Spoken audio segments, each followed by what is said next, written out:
Louis Honslev. Prolegômenos a uma teoria da linguagem. Capítulo 17. Função e soma.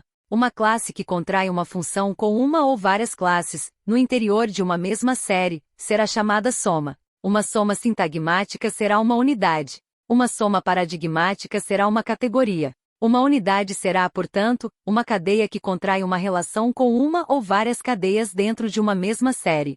Uma categoria será um paradigma que contrai uma correlação com um ou vários paradigmas na mesma série. Por estabelecimento, entendemos a relação que existe entre uma soma e uma função que dela participa. Dizemos que a função estabelece a soma e que a soma é estabelecida pela função. Por exemplo, no plano paradigmático ou sistema linguístico, podemos constatar a existência de diversas categorias de correlação mútua que, tomadas separadamente, são estabelecidas pela correlação que existe entre seus membros. Para as categorias de invariantes, essa correlação é uma comutação. Para a categoria de variantes, é uma substituição. Do mesmo modo, podemos constatar no plano sintagmático, ou no texto e processo linguístico, a existência de diversas unidades de relação mútua, cada uma estabelecida pela relação entre suas partes. Das definições resulta que sempre existem funções entre somas ou entre funções. Em outras palavras, toda grandeza é uma soma. Esse ponto de vista se torna necessário porque o número de variantes é ilimitado,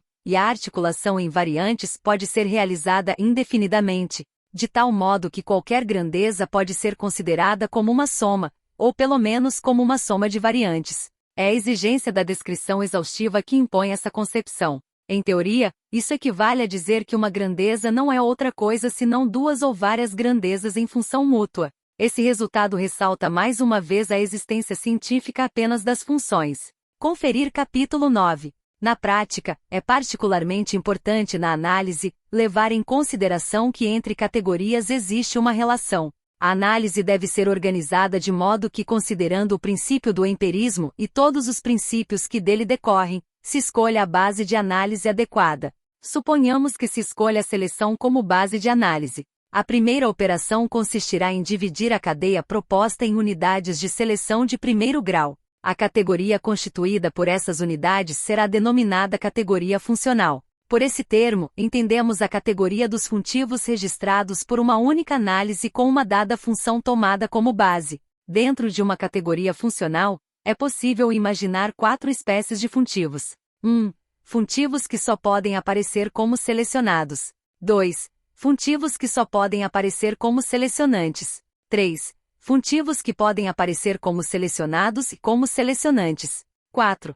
Funtivos que não podem aparecer nem como selecionados, nem como selecionantes. Esses funtivos só contraem solidariedades ou combinações, ou não contraem relação alguma. Chamaremos cada uma dessas categorias de categoria de funtivos. Por essa designação, entendemos categorias que a articulação de uma categoria funcional registra segundo as possibilidades dos funtivos. A operação consiste em analisar cada uma dessas categorias de funtivos em membros, usando a prova de comutação, para verificar quais dessas 4 categorias possíveis são realizadas e quais permanecem virtuais. Chamamos esses membros de elementos. Quando a análise é divisão em unidades de seleção de primeiro grau, os elementos são, portanto, unidades particulares de seleção de primeiro grau que essa divisão leva a registrar. Tomemos novamente o exemplo da divisão da cadeia em orações principais e subordinadas. As orações principais pertencerão à primeira categoria de funtivos. As subordinadas, à segunda.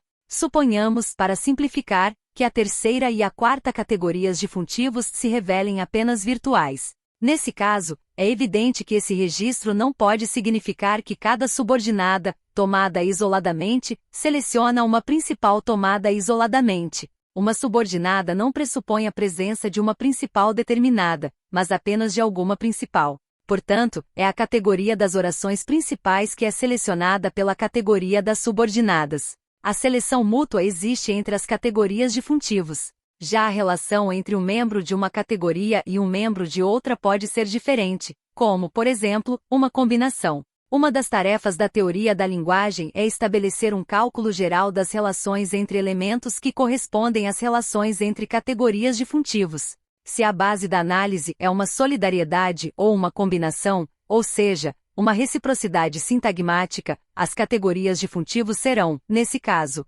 1. Funtivos que só podem aparecer como solidários. 2. Funtivos que só podem aparecer como combinados. 3. Funtivos que podem aparecer como solidários e como combinados. 4.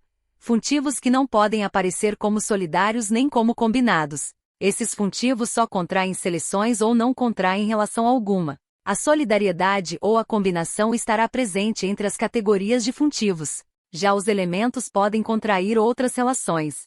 Vimos um exemplo disso quando mencionamos os morfemas nominais latinos. Conferir capítulo 9. A categoria dos números e a dos casos são solidárias, mas a combinação entre um determinado número e um determinado caso